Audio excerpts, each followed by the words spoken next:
Alaihi Wasallam, yang mana kita masih berada di bab yang akan menyebutkan daripada auladuhu sallallahu alaihi wasallam, anak-anak Nabi Muhammad sallallahu alaihi wasallam. Telah kita sampaikan di kajian sebelumnya bahwasanya Nabi besar Muhammad sallallahu alaihi wasallam memiliki 6 anak dari Siti Khadijah dan 1 putra dari Siti Maryam al-Qibtiyah. Dari Siti Khadijah ada 4 putri dan 2 putra. Ini pendapat yang muhtamad, pendapat yang kuat. 2 putra dan 4 putri. Telah kita sebutkan di kajian sebelumnya bahwasanya kedua-duanya putra Nabi dari Siti Khadijah, yang bernama pertama Al-Qasim dan yang kedua Abdullah, meninggal di usia masih kecil, masih balita. Ada yang mengatakan baru bisa jalan, ada yang mengatakan sudah bisa menunggangi kendaraan. Khilaf ulama, tapi disepakati sama ulama bahwasanya kedua-duanya meninggal di usia kecil. Makanya tidak banyak ceritanya atau bahkan tidak ada ceritanya, karena meninggalnya masih kecil. Berbeda dengan 4 putri Nabi. 4 putri baginda Nabi Muhammad SAW, 4-empatnya hijrah sampai ke kota Madinah. Artinya nututi ayahnya Nabi Muhammad dilantik oleh Allah menjadi Nabi. Mereka menjadi orang-orang yang pertama kali iman kepada baginda Nabi Muhammad SAW. Kemudian mereka ikut hijrah dengan Nabi Muhammad SAW sampai nanti meninggal di kota Madinah. 4 putri Nabi, semuanya menikah dan semuanya diriwayatkan semuanya punya anak. Pertama dari putri Nabi yang akan kita sebutkan sedikit daripada sejarahnya, karena ini perempuan yang saleh pasti karena darah daging Nabi Muhammad SAW. Di dalam dirinya ada darah Nabi Muhammad. Dagingnya itu terbentuk dari darah baginda Nabi Muhammad SAW. Tentu beliau adalah perempuan yang salihah, perempuan pilihan dari Allah Subhanahu wa Ta'ala. Putri Nabi yang paling besar adalah Zainab. Tidak ada khilaf ulama bahwasanya putri Nabi paling besar namanya Zainab. Jadi kalau putri tertua tidak ada khilaf, Zainab. Yang khilaf itu antara Zainab dan Qasim. Siapa yang duluan lahir? Qasim dulu atau Zainab? Ada sebagian pendapat yang mengatakan yang lahir duluan Zainab dulu, baru setelahnya Qasim. Tapi pendapat yang kuat mengatakan tidak, yang lahir duluan Qasim. Seperti yang kita sampaikan sebelumnya, putra pertama Nabi dan anak pertama Nabi, Qasim. Ada khilaf di antara ulama. Ada yang mengatakan Zainab dulu baru Qasim. Adapun Zainab dan putri-putri Nabi yang lain tidak ada khilaf ulama, artinya semua ulama sepakat bahwasanya putri tertua Nabi adalah Zainab radhiyallahu taala anha. Baru setelah Zainab Ummu Kalsum, Ruqayyah atau Ruqayyah dulu, khilaf juga ulama, setelahnya Ummu Kalsum, dan yang terakhir Siti Fatimah. Jadi kalau putri Nabi ini urutan yang tidak ada khilafnya, yang pertama Zainab, yang terakhir Fatimah. Antara Ruqayyah dan Ummi Kalsum itu nanti ada perdebatan juga di antara ulama siapa yang duluan. Siti Zainab radhiyallahu taala anha, beliau dilahirkan di tahun ke-30 dari umur Nabi Muhammad. Jadi umur Nabi baru 30 tahun Siti Zainab lahir. Putri pertama baginda Nabi Muhammad sallallahu alaihi wasallam. Beliau menikah dengan laki-laki yang bernama Abul As ibnu Rabi. Suaminya Siti Zainab menikah dengan laki-laki yang bernama Abul As ibnu Rabi. Abul As ibnu Rabi adalah sepupu Siti Zainab. Suaminya ini misan dewek, sepupu. Dari mana? Dari ibunya. Abul As punya ibu yang bernama Halah.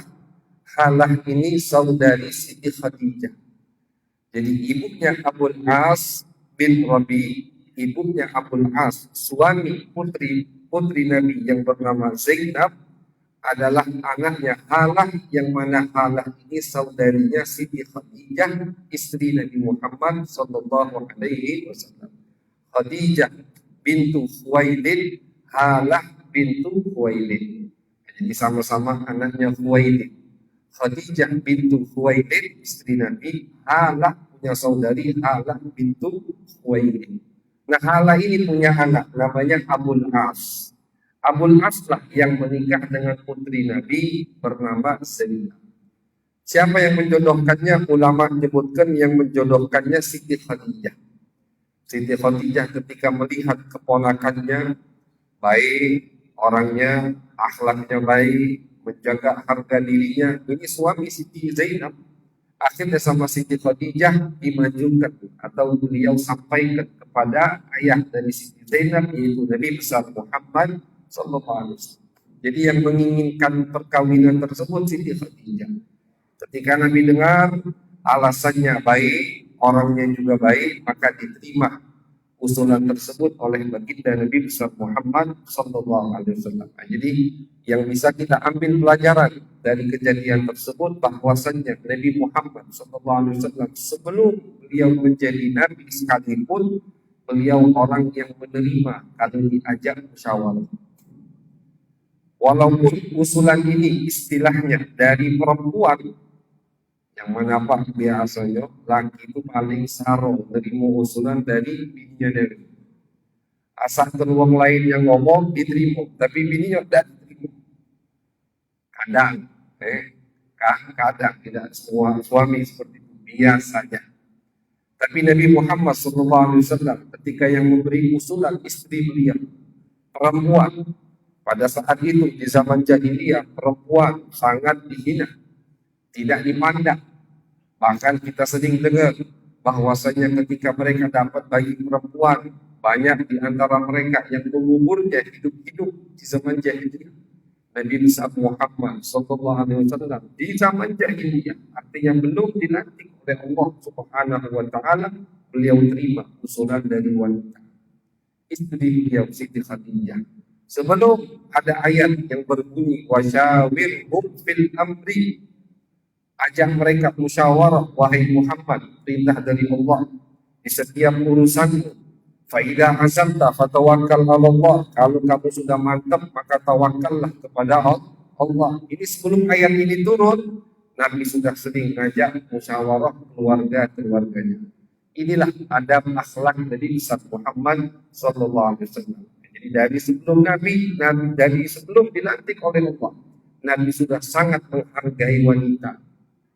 Makanya Pak, ini juga pesan untuk para wanita. Jangan cari syariat lain, jangan cari ajaran-ajaran lain untuk menghormati wanita. Ajaran, syariat, agama yang paling menghormati wanita adalah agama Islam.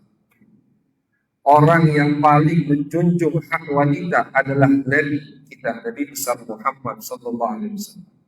Jangan suka kita diadu domba oleh kelompok-kelompok sebelah, oleh musuh-musuh Islam, nuntut hak wanita, emansipasi wanita, kan ada begitu, sempat ramai suara seperti itu. Kenapa wanita kayak ditindas di dalam Islam? Tidak betul. Kalau kita perhatikan semua ajaran Nabi Muhammad terkait wanita, itu Nabi ingin melindungi wanita. Bahkan Pak, kalau kita baca riwayat hadis Nabi Muhammad SAW, termasuk wasiat terakhir Nabi, dikumpulkan sama ulama. Apa saja sih wasiat terakhir Nabi sebelum beliau wafat? Ada 3 kalimat yang beliau ucapkan. 3 kalimat yang beliau ucapkan sebelum ruh beliau meninggalkan jasad mulia Nabi Muhammad. Apa yang pertama? Yang pertama disebutkan sama Nabi, ingatkan kita tentang sholat. As-sholat, as-sholat.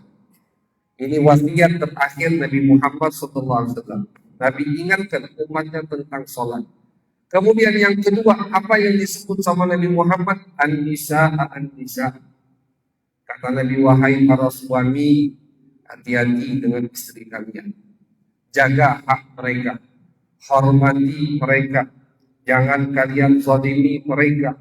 Kalian menghalalkan mereka dengan kalimatullah, dengan kalimatnya Allah, artinya dengan syariat Nabi Muhammad. Maka jaga, hormati istri-istri kalian. Ini wasiat terakhir Nabi Muhammad. Baru yang terakhir, yang ketiga, sebelum beliau meninggal, beliau sebutkan kalimat ummati, ummati. Umatku ya Allah, umatku. Selamatkan umatku ya Allah. 3 kalimat yang terakhir diucapkan oleh baginda Nabi besar Muhammad Sallallahu Alaihi Wasallam sebelum beliau meninggal dunia. Jadi kalau kita mau cari atau mau tahu siapa yang paling menghormati wanita, yang paling menjaga hak-hak wanita, jawabannya adalah hanya baginda Nabi besar Muhammad Sallallahu Alaihi Wasallam. Yang tidak lain tidak bukan selain Nabi Muhammad. Beliau yang menjaga betul hak wanita. Beliau contohkan dengan istri-istrinya. Makanya kenapa? Termasuk alasan kata ulama hikmah kenapa Allah mengizinkan Nabi nikah lebih dari 4 khusus untuk Nabi sampai 11 istri yang dimiliki oleh Nabi Muhammad SAW, di antaranya agar kita meniru suri tauladan bagaimana Nabi bergaul dengan istri-istrinya. Ketika Nabi menghadapi satu model perempuan seperti ini, bagaimana? Apa yang Nabi lakukan? Kan wataknya beda-beda. Yang namanya perempuan dari zaman Nabi yang begitu sudah. Dan wataknya berbeda-beda. Semua dihadapi dengan lapang dada. Dengan akal yang lebih sehat oleh baginda Nabi besar Muhammad Sallallahu Alaihi Wasallam. Jadi kalau mau cari tahu bagaimana atau siapa orang yang paling menghormati wanita, jawabannya adalah hanya baginda Nabi kita Nabi besar Muhammad Sallallahu Alaihi Wasallam. Bahkan sebelum beliau diutus oleh Allah, beliau sudah sangat menghormati wanita, yaitu istri pertamanya Siti Khadijah radhiyallahu taala. Siti Khadijah usul ke Nabi, aku pengen nikahkan Zainab dengan Abul As. Kenapa kata Nabi, Abul As ini orangnya baik, begini begitu. Akhirnya diterima, dinikahkan sama Nabi Muhammad Sallallahu Alaihi Wasallam. Kemudian ketika Nabi Muhammad Sallallahu Alaihi Wasallam diutus oleh Allah, Siti Zainab masuk Islam. Tentu putri Nabi, orang-orang yang pertama kali masuk Islam. Cuma Abul As belum masuk Islam. Abul As menantu Nabi Muhammad SAW belum masuk Islam. Akhirnya sama Nabi Muhammad SAW dilarang mereka untuk saling berdekatan. Karena tidak ada paksaan untuk masuk Islam, tidak dipaksa sama Nabi. Dikasih tahu, dianjurkan, disadarkan, disebutkan ayat-ayat yang Allah turunkan kepada Nabi Muhammad SAW. Tapi karena hidayah berada di tangan Allah, menantu Nabi sendiri, Abul As ibnu Rabi, tidak langsung masuk Islam. Di saat itu tidak langsung masuk Islam. Cuman beliau tidak mengganggu dakwah Nabi Muhammad. Beliau tidak mengkritiki apa yang dibawa oleh Nabi Muhammad. Bahkan beliau tidak melarang istrinya Siti Zainab untuk mengikuti Nabi Muhammad SAW. Makanya sama Nabi ditetapkan hubungan mereka. Cuman kata Nabi, wahai Zainab, jangan kamu dekat-dekat dengan Abul As. Statusnya masih suami istri. Dan pada saat itu kata ulama, belum turun hukum dari Allah, artinya syariat belum turun, yang mengatakan bahwasanya ketika di antara pasangan suami istri ada yang beda agama, maka otomatis pernikahan mereka pisah langsung, dinonaktifkan. Jadi misalkan Pak, naudzubillah, di zaman kita sekarang ini ada suami istri muslim dan muslimah, kemudian di antara dari mereka atau suaminya misalkan murtad, naudzubillah, keluar dari agama, maka otomatis pernikahan mereka itu dibatalkan sama Islam. Tidak butuh cerai. Tidak butuh cerai. Ketika suaminya murtad, kalau suaminya kafir kan nikahnya memang tidak sah.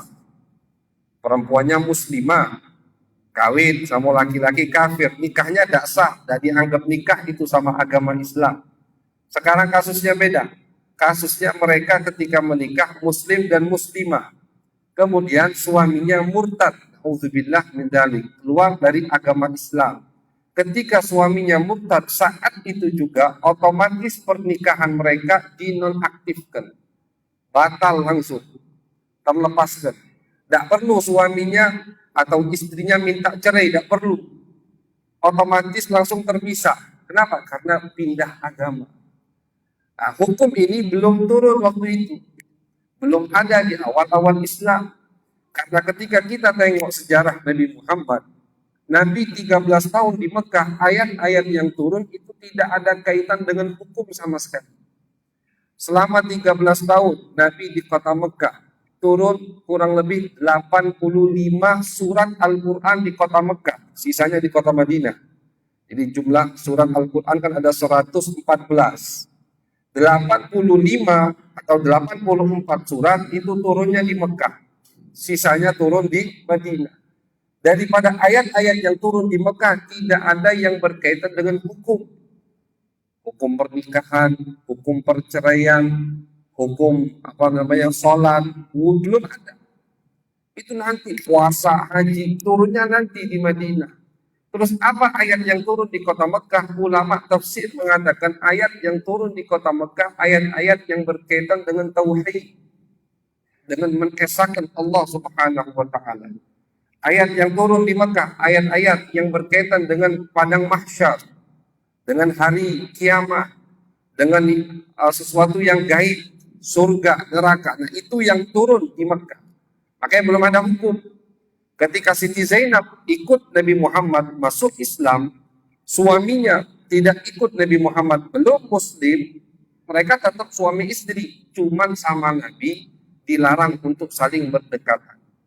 Zainab, jangan dekati suamimu karena dia musyrik. Tapi khidmat atau hubungan mereka, status mereka masih suami istri. Dan Abul As, karena seperti yang disebutkan oleh Siti Khadijah sebelum menikah dengan Zainab, laki-laki yang baik, punya akhlak, tidak melarang istrinya atau memusuhi istrinya untuk ikut ayahnya. Diizinkan sama Abul As. Bahkan ulama mengatakan sampai-sampai ketika Siti Zainab ingin hijrah ke kota Madinah, sama Abul As diizinkan. Nabi hijrah, jadi 13 tahun masih status mereka suami istri. Belum masuk Islam, Abul As. Abul As ini suami Siti Zainab nanti di Madinah baru masuk Islam. Siti Zainab izin mau ikut ayahnya hijrah ke kota Madinah, diizinkan sama Abul As. Jadi belum muslim tapi akhlaknya akhlak muslim. Karena memang aslinya tabiatnya baik. Padahal belum muslim, diizinkan sama suaminya Abul As. Akhirnya Siti Zainab siap-siap untuk hijrah. Nabi sudah duluan. Nabi sudah duluan hijrah. Memang kan kalau cerita hijrah Nabi Muhammad nanti insya Allah di waktunya kita bakal sebutkan. Nabi itu hijrah duluan bersama Abu Bakar As-Siddiq. Setelah semua sahabat hijrah ke Madinah, tersisa hanya Nabi dan keluarganya, Abu Bakar As-Siddiq dan keluarganya. Maka kemudian turunlah perintah dari Allah untuk Nabi hijrah bersama Abu Bakar As-Siddiq. Keluarganya ditinggal. Nah, ini termasuk cobaan ujian dari Allah untuk Nabi Muhammad.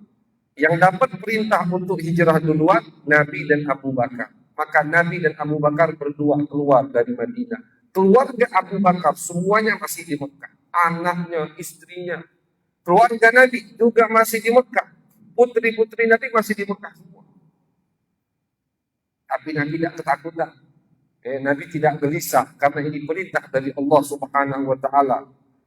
Masyaallah hadirin, kita bayangkan Nabi meninggalkan keluarganya di kota yang mana semua memusuhi Nabi Muhammad. Ingin mencelakai Nabi Muhammad, ingin membunuh pada saat itu Nabi Muhammad sallallahu alaihi wasallam. Cuma ini perintah dari Allah Subhanahu wa taala sehingga Nabi laksanakan. Setelah Nabi hijrah ke Madinah, baru Nabi utus sahabat untuk menjemput putri-putri Nabi Muhammad. Kecuali yang ada suaminya. Tetap sama Nabi tidak dipaksa. Ini juga. Lihat bagaimana adab dan bagaimana Nabi mempraktekkan hukum. Putri beliau sudah menikah, tidak dipaksa sama Nabi. Tidak diambil oleh Nabi Muhammad dengan paksa dari suaminya. tetap Siti Zainab ketika mau hijrah izin dengan suaminya. Makanya Pak ya, ketika putri kita sudah menikah, sudah. Istilahnya itu Pak, pintu surganya berada pada suaminya. Kita sebagai orang tua tetap harus kita perhatikan. Harus tetap kita didik, tapi sebatasnya. Jangan terlalu ikut campur sampai berlebihan. Karena ketika perempuan menikah, maka surganya bukan di orang tuanya lagi, tapi terletak pada suaminya. Ini hadis baginda Nabi Muhammad SAW. Ini hadis Nabi. Ketika perempuan menikah, surganya itu pada suaminya. Maka saking besarnya hak suami pada istri, Nabi besar Muhammad SAW pernah mengatakan ketika ada sahabat yang bernama Muaz. Muaz ini baru pulang dari negeri Syam.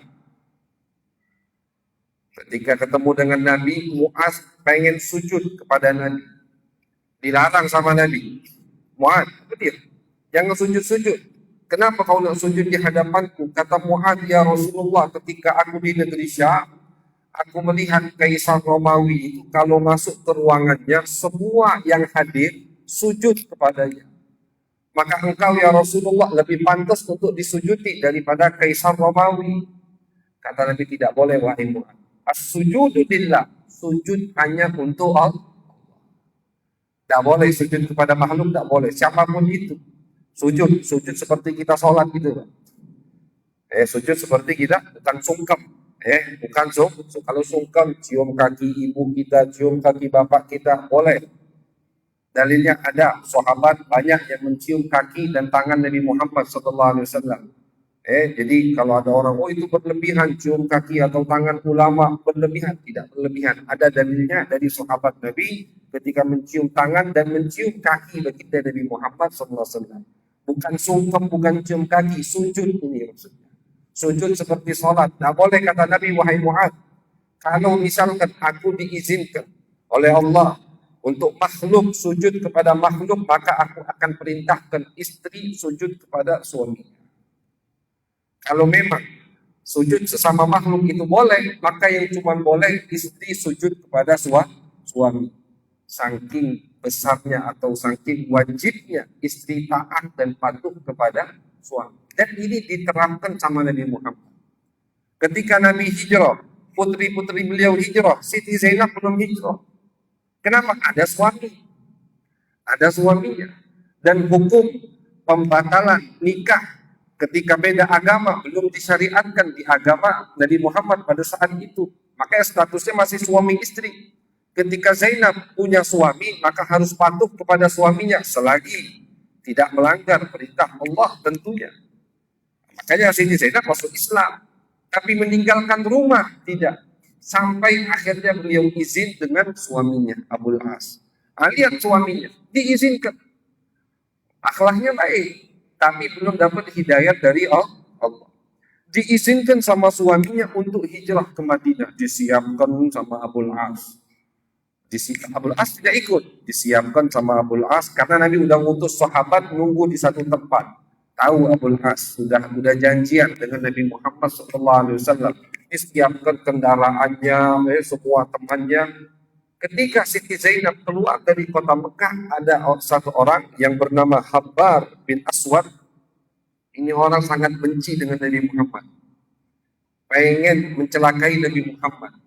Ketika dia tidak bisa mencelakai Nabi Muhammad, Nabi keluar ke kota Madinah, maka putrinya dia celakai. Ini termasuk mujahadahnya Siti Zainab. Termasuk perjuangan Siti Zainab untuk hijrah ke kota Madinah. Akhirnya sama ini orang yang bernama Habbar bin Aswad dikejar Siti Zainab. Dia tahu Zainab sudah keluar dari kota Mekah, suaminya tidak tahu, dia kejar. Ini bayangkan, saking jahatnya ini orang. Dia kejar Siti Zainab, kemudian sama Habbar bin Aswad, kendaraan atau onta Siti Zainab itu ditombak sehingga ontanya jatuh. Onta kan besar Pak, berarti orang yang ada di atasnya yang tinggi. Ini perempuan. Diriwayatkan Siti Zainab pada saat itu sedang hamil. Diriwayatkan, ada riwayat begitu. Sehingga akhirnya ketika ontanya jatuh, Siti Zainab yang terjatuh dan terjadilah pendarahan. Ada riwayat mengatakan tidak. Tapi ketika jatuh, luka sampai berdarah. Dua riwayat ini kalau kita gabung, intinya ontanya jatuh, Siti Zainabnya jatuh dan berdarah. Sampai luka. Dan diriwayatkan sama ulama, luka ini tidak sembuh sampai nanti beliau wafat. Saking parahnya luka yang disebabkan oleh ini orang yang bernama Habbar bin Aswad. Namanya Habbar bin Aswad. Mencelakai putri Nabi Muhammad Sallallahu Alaihi Wasallam. Sampai jatuh dari onta, pendarahan. Lukanya tidak sembuh sampai wafat. Nanti di tahun ke-7 Hijriah, Siti Zainab wafat. Ini luka terus ada sampai wafat. Akhirnya diselamatkan sama orang lain, dibawa lagi ke Mekah. Karena ini baru keluar dari kota Mekah, terluka, pendarahan, dibawa lagi ke Mekah. Ribut tentu. Suaminya marah. Walhasil singkat cerita, akhirnya sudah sembuh atau bisa membaik. Siti Zainab diizinkan lagi oleh suaminya untuk hijrah ke Zainab. Ketika Nabi nanti di tahun 8 Hijriah berhasil mensucikan kota Mekah, termasuk orang-orang yang Nabi izinkan sahabat untuk membunuhnya. Karena bukan hanya ini gangguannya, penyakit. Habbar ini penyakit. Hebat orang mengarang syair, maka dia akan yang menguasai berita kabar. Habbar bin Aswad, ahli syair. Setiap pagi mengganggu Nabi Muhammad SAW. Maka ketika Nabi masuk ke kota Mekah di tahun 8 Hijriah, mensucikan kota Mekah Al-Mukarramah, kata Nabi Muhammad, namanya disebutkan fulan. Kalau kalian temui wahai sahabat, silahkan kalian bunuh, bebas, kata Nabi Muhammad. Saking besar gangguan mereka terhadap Islam, terhadap baginda Nabi Muhammad SAW. Tapi masyarul hadirin, nama-nama yang disebut sama Nabi akhirnya semuanya masuk Islam. Ketika darah mereka dihalalkan sama Nabi Muhammad, mereka tahu, ngumpet semua, ketakutan. Ada yang berlari sampai ke Jeddah, ada yang berlari sampai ke Khaybar, ada yang kabur sampai ke mana, takut dibunuh. Ada yang sembunyi, nunggu betul, mereka tahu ini Muhammad menghalalkan darah kita. Tapi kalau kita bisa berhadapan dengan Muhammad, minta maaf langsung, pasti dimaafkan oleh Muhammad. Ini mereka yakin. Makanya mereka akhirnya berusaha, berupaya. Untuk apa? Untuk agar bisa ketemu langsung, bertatap muka dengan Nabi, walaupun dengan sembunyi-sembunyi, sehingga bisa minta maaf langsung di hadapan Nabi Muhammad SAW. Di antaranya Habbar yang sudah mengganggu putri Nabi sampai pendarahan, sampai Siti Zainab wafat, meninggal dunia. Habbar bin Aswad. Akhirnya dia datang dengan sembunyi, dia tutup mukanya, masuk ke kota Mekah lagi, dia cari tahu di mana Nabi Muhammad SAW, sampailah dia berdiri di hadapan Nabi Muhammad. Setelah dia berhadapan dengan Nabi Muhammad, langsung dia mengucapkan 2 kalimat syahadat untuk menyelamatkan dirinya. Kemudian dia minta maaf, ya Rasulullah, minta maaf, ngaku punya dosa, ngaku banyak salah, aku banyak salah, begini, sebutkan semua dosanya. Az-Zubair ibn Awam, perawi cerita ini, kata Zubair, aku perhatikan muka Nabi Muhammad. Nabi menunduk dengan seksama, Nabi mendengarkan alasan-alasannya. Nabi dengarkan taubat-taubatnya, pengakuan-pengakuannya. Nabi menunduk, kata Zubair. Kemudian setelah Habbar bin Aswad selesai dengan merasa bersalahnya, kata Zubair, Nabi mengatakan, qad afauna anka ya Habbar, kami maafkan kesalahanmu hai Habbar. Kayak tidak terjadi apa-apa, kata Zubair. Dengan spontan, dengan muka yang ceria, Nabi memaafkan kesalahan Habbar bin Aswad. Padahal ini orang luar biasa, sangat mengganggu Nabi Muhammad. Bahkan mencelakai putri yang sangat dicintai oleh Nabi Muhammad SAW. Tapi ketika datang mengaku punya salah, ingin bertaubat, mengucapkan 2 kalimat syahadat, dimaafkan dosanya, kesalahannya oleh baginda Nabi Muhammad SAW. Dan semua nama-nama yang disebutkan sama Nabi, dihalalkan darahnya sama Nabi, termasuk Ikrimah, putranya Abu Jahal, Ada lagi yang bernama Safwan, putranya Umayyah. Semua ketika mereka menghadap Nabi Muhammad, dimaafkan kesalahan mereka sama Nabi Muhammad Sallallahu Alaihi Wasallam. Bentuk akhlak mulia. Contoh paling jelas bagaimana Nabi kita sangat pemaaf sekali kejadian ketika Nabi mensucikan kota Mekah. Bayangkan, kata ulama, orang-orang yang dulu mencaci maki Nabi, yang dulu meneror Nabi Muhammad, yang dulu suka mengganggu Nabi Muhammad, yang dulu menganggap hina Nabi Muhammad, di tahun 8 Hijriah, 2000 orang dari penduduk kota Mekah dihadapkan di hadapan Nabi Muhammad. Itu kalau kata Nabi ngomong ke sahabat, penggal semua kepala mereka, mereka tidak bisa ngelawan. Pasti dipenggal kepalanya. Tapi apa yang dilakukan oleh Nabi? Pergi kalian, sudah aku maafkan. Ini kata ulama contoh yang paling nyata istilahnya untuk betapa luasnya dada baginda Nabi Muhammad SAW, pemaaf luar biasa. Dan ini tentu beliau mengamalkan perintah Allah Subhanahu wa taala, khudil afwa wa'mur bil 'urfi wa'arid 'anil jahil. Wahai Muhammad, selalulah kamu memaafkan. Makanya Nabi maafkan hamba, bayangkan ganggu putri kita. Kalau kita sampai mati tidak bakal lupa mungkin.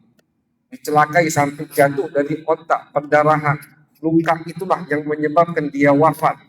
Tapi karena ketika orang tadi masuk Islam, mengakui kesalahannya, bertaubat, minta ampun, minta maaf, diterima taubatnya, dilupakan dosa-dosanya, kesalahannya dilupakan sama Nabi Muhammad Sallallahu Alaihi Wasallam. Ini tidak ada kecuali pada manusia yang sempurna, yaitu baginda Nabi Muhammad Sallallahu Alaihi Wasallam. Akhirnya Siti Zainab hijrah ke kota Madinah di tahun ke-6. Di tahun ke-6. Jadi jaraknya itu hampir 19 tahun. 19 tahun. Di tahun ke-6 Hijriah, baru suaminya Abul As ibn Rabi datang ke kota Madinah, masuk Islam, baru dapat hidayah. Nah ini Pak, jadi kadang memang ini bukti dan contoh bahwasanya hidayah itu di tangan Allah. Abul As ini orangnya baik, akhlaknya luar biasa, lembut, tidak zalim. Istilah tinggal ikrar 2 kalimat syahadat, dia muslim. Tapi karena belum dapat hidayah, Allah belum menginginkannya, tidak masuk Islam. Menantu Nabi Muhammad, ya, ditambah lagi menantu Nabi. Kapan Allah inginkan dia? Di tahun ke-6. Diriwayatkan dia ini lagi bawa dagangan. Akhirnya sama sahabat dicegat, dibawa ke kota Madinah sebagai tawanan. Sama Siti Zainab dimintakan maaf kepada Nabi Muhammad. Dimaafkan sama Nabi, dilepaskan, disuruh pulang ke Mekah. Kata Abul As, langsung seketika masuk Islam. Tapi kata Abul As, ya Rasulullah, aku nak balik ke Mekah dulu. Tetap nak balik ke Mekah. Kenapa? Karena Nabi ingin mengikrarkan 2 kalimat syahadat di depan penduduk Mekah. Abul As pulang ke Mekah, dikembalikan titipan orang-orang Mekah, baru dia mengucapkan 2 kalimat syahadat dan hijrah lagi ke kota Madinah, tinggal bersama istrinya, putri baginda Nabi Muhammad Sallallahu Alaihi Wasallam. Ulama khilaf, apakah Siti Zainab dan Abul As dinikahkan lagi sama Nabi karena terpisah cukup lama. Dari Siti Zainab muslim sampai beliau suaminya masuk Islam itu kurang lebih hampir 19 tahun. Ada sebagian ulama mengatakan dinikahkan lagi sama Nabi. Karena pada saat itu sudah turun syariat Islam yang mengatakan bahwasannya ketika suaminya beda agama, maka pernikahan mereka batal, dinonaktifkan. Ketika suaminya masuk Islam, ya harus nikah baru lagi, nikah ulang. Ada riwayat yang mengatakan tidak. Sama Nabi langsung dikumpulkan tanpa akad baru, tanpa ijab qabul baru.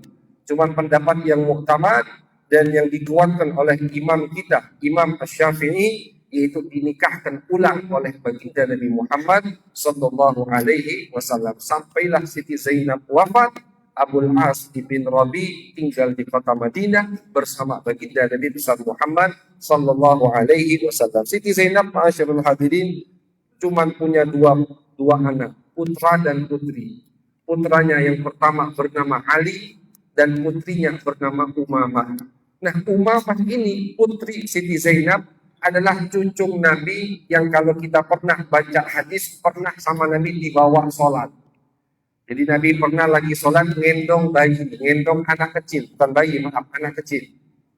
Ngendong anak kecil. Ketika Nabi mau ruku, Umamah ditaruh sama Nabi, Nabi ruku. Saking cintanya Nabi dengan Umamah, putri Siti Zainab, cucu baginda Nabi Muhammad Sallallahu Alaihi Wasallam, namanya Umamah. Nanti ketika dewasa akan dinikahi oleh Sayyiduna Ali bin Abi Thalib. Sayyidina Ali, suaminya Siti Fatimah. Ketika Siti Fatimah meninggal, sebelum meninggal, kata Siti Fatimah, wahai Ali, setelah aku meninggal, nikahi Umamah. Ini wasiat Siti Fatimah kepada Sayyidina Ali untuk menikahi Umamah. Jadi Umamah ini keponakannya Dewi, keponakan Siti Fatimah. Di masa hidupnya tak boleh dinikahi sama Sayyidina Ali. Tak boleh berpoligami dengan keponakan istri, haram hukumnya. Tapi ketika istrinya udah meninggal, boleh dinikahi sama Sayyidina Ali. Kenapa Siti Fatimah berwasiat agar suaminya Ali menikahi keponakannya sendiri Umamah? Karena Siti Fatimah ketika meninggal, meninggalkan putra putri masih kecil. 4. Ada Hasan, Hussein, ada Ummu Kalsum, ada Zainab. Ini 4 masih kecil semua. Kalau yang paling tua Hasan umurnya baru 8 atau 7 tahun, berarti adik-adik masih di bawah itu semua. Makanya kata Siti Fatimah, kalau Ali nikah dengan perempuan lain belum tentu sayang dengan anak-anaknya. Maka wasiatnya, permintaan terakhirnya agar menikahi Umamah, keponakannya sendiri, putri Zainab, kakak Siti Fatimah radhiyallahu taala anha. Ini kurang lebih ma'asyiral hadirin sedikit daripada perjalanan hidup Zainab putri baginda Nabi Muhammad sallallahu alaihi wasallam. Beliau meninggal di tahun ke-7 Hijriah di hayat Nabi. Nabi masih hidup. Seperti yang kita sampaikan sebelumnya, semua putri Nabi 3 meninggal di masa hidup Nabi Muhammad. Hanya Siti Fatimah yang akan meninggal setelah meninggalnya Nabi Muhammad SAW. Dan semua putri Nabi dimakamkan di pemakaman Baqi yang ada di pelataran Masjid Nabawi. Dikuburkan di situ, 4-4-nya di situ kuburannya. Kita kalau ziarah biasanya baru masuk pintu pemakaman Baqi sebelah kanan. Disitulah biasanya paling ramai. Di situ putri-putri dan istri-istri Nabi Muhammad Sallallahu Alaihi Wasallam radhiyallahu taala anha. Mudah-mudahan kita mendapatkan keberkahan dari putri-putri Nabi Muhammad Sallallahu Alaihi Wasallam. Mudah-mudahan putri-putri kita juga menjadi seperti putri-putri Nabi Muhammad Sallallahu Alaihi Wasallam yang patuh kepada suaminya, yang taat kepada Tuhannya, patuh kepada perintah Nabi-Nya, amin, dan berbakti kepada kedua orang tuanya, amin ya rabbal alamin. Sallallahu ala sayyidina Muhammad wa ala alihi wa sahbihi wa baraka wa sallam walhamdulillahi rabbil alamin. Itu ya.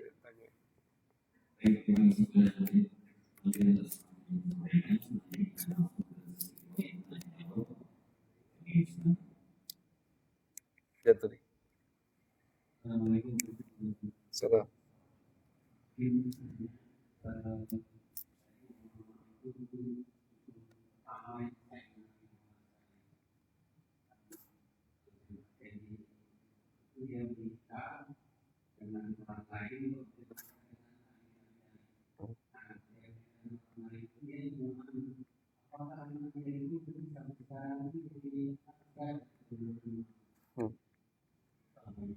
Salam.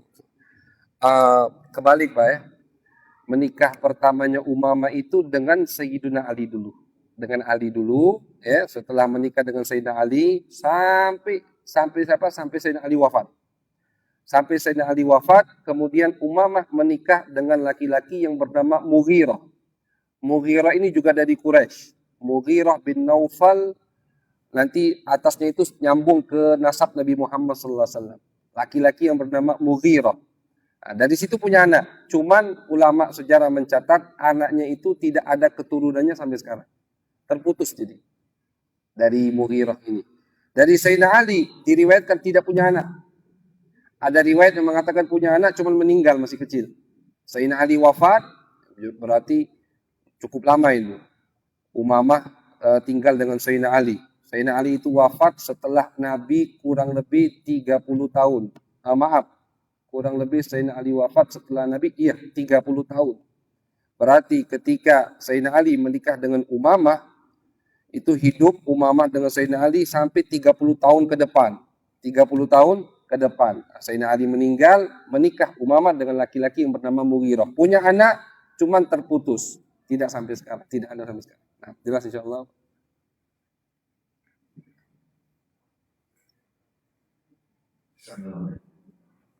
Salam.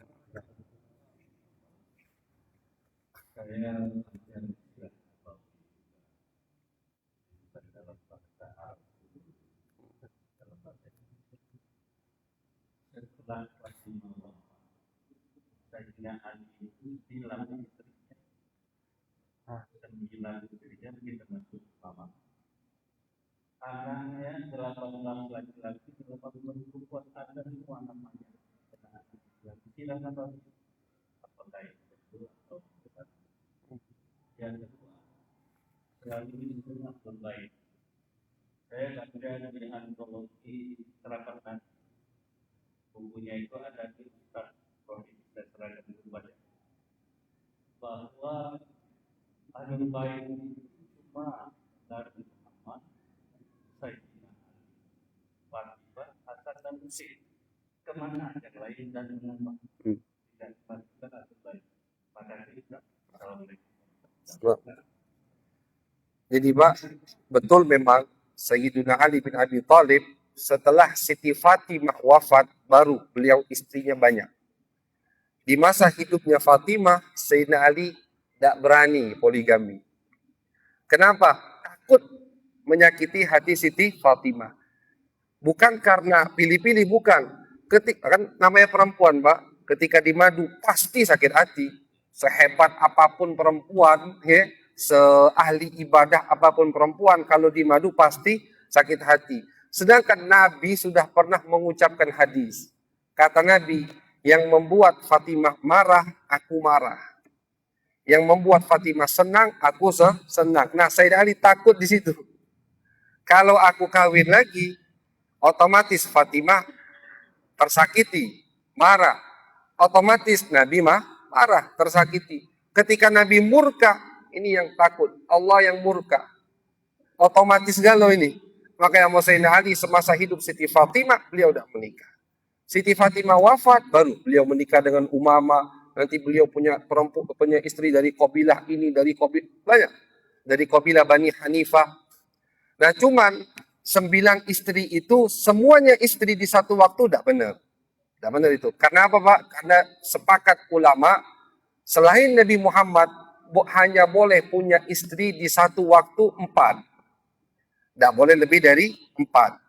Kalau dicerai misalkan, punya 4, dia mau nikah lagi, ya salah satu dari 4 ini harus diceraikan. Boleh. Mungkin maksudnya kalau dikumpulkan semua istri Sayyidina Ali, 9 istri. Mungkin ada yang dia cerai, kawin lagi dengan yang lain. Atau maksudnya mungkin 9 istri ini termasuk budak wanita yang disetubuhi oleh Sayyidina Ali. Boleh. Dulu itu kita kalau punya budak perempuan, boleh kita setubuhi. Kayak benda, kayak barang jadi ini budak perempuan. Mungkin itu maksudnya. Kemudian anak Sayyidina Ali betul banyak. Anak Sayyidina Ali banyak sekali. Selain Hasan dan Husain. Selain dari Fatimah. Cuman kebanyakan dari mereka. Pertama, kenapa? Soal Bapak, kenapa Ahlul Bait hanya Hasan dan Husain? Itu karena ada hadis dari Nabi Muhammad. Jadi yang dianggap Ahlul Bait hanya yang dari Fatimah. Anak Sayyidina Ali dari Fatimah cuma 5.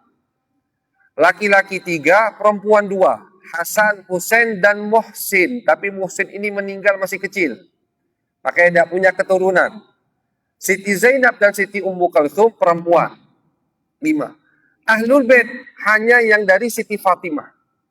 Selain dari Siti Fatimah, bukan Ahlul Bait. Ada Sayyidina Ali punya anak namanya Muhammad. Terkenal. Kuburannya di Taif. Di kota Taif. Terkenal. Alimnya, ahli tafsirnya. Tapi bukan Ahlul Bait. Karena ibunya bukan Siti Fatimah. Dan kenapa hanya dari Siti Fatimah Ahlul Bait?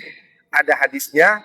Nabi Muhammad SAW pernah suatu hari Nabi panggil. Ali dipanggil sama Nabi. Fatimah dipanggil sama Nabi. Hasan dan Husain pada saat itu sudah ada, dipanggil sama Nabi, dan Nabi kibarkan serban beliau, syal beliau, serban, Nabi tutupi mereka ini. Jadi berlima, Nabi, Siti Fatimah, Sayyidina Ali, Hasan dan Husain.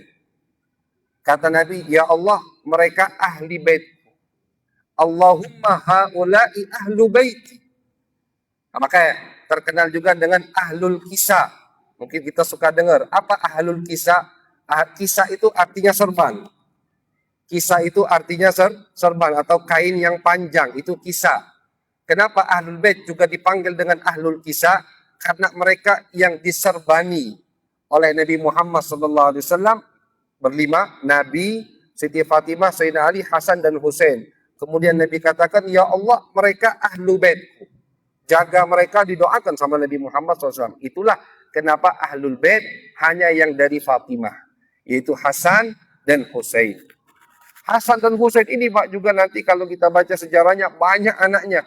Cuma semua wafat, tersisa hanya satu dari Husain, yaitu Ali Zainul Abidin, dan hanya satu dari Hasan, namanya juga Hasan. Namanya juga Hasan. Jadi Hasan bin Ali bin Abi Thalib, Ali bin Husain bin Ali.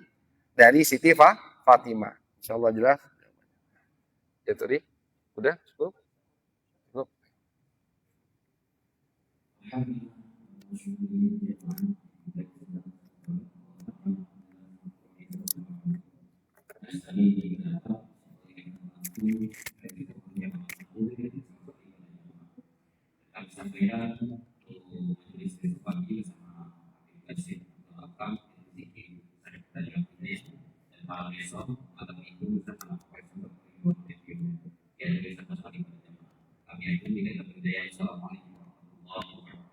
Waalaikumsalam warahmatullahi wabarakatuh.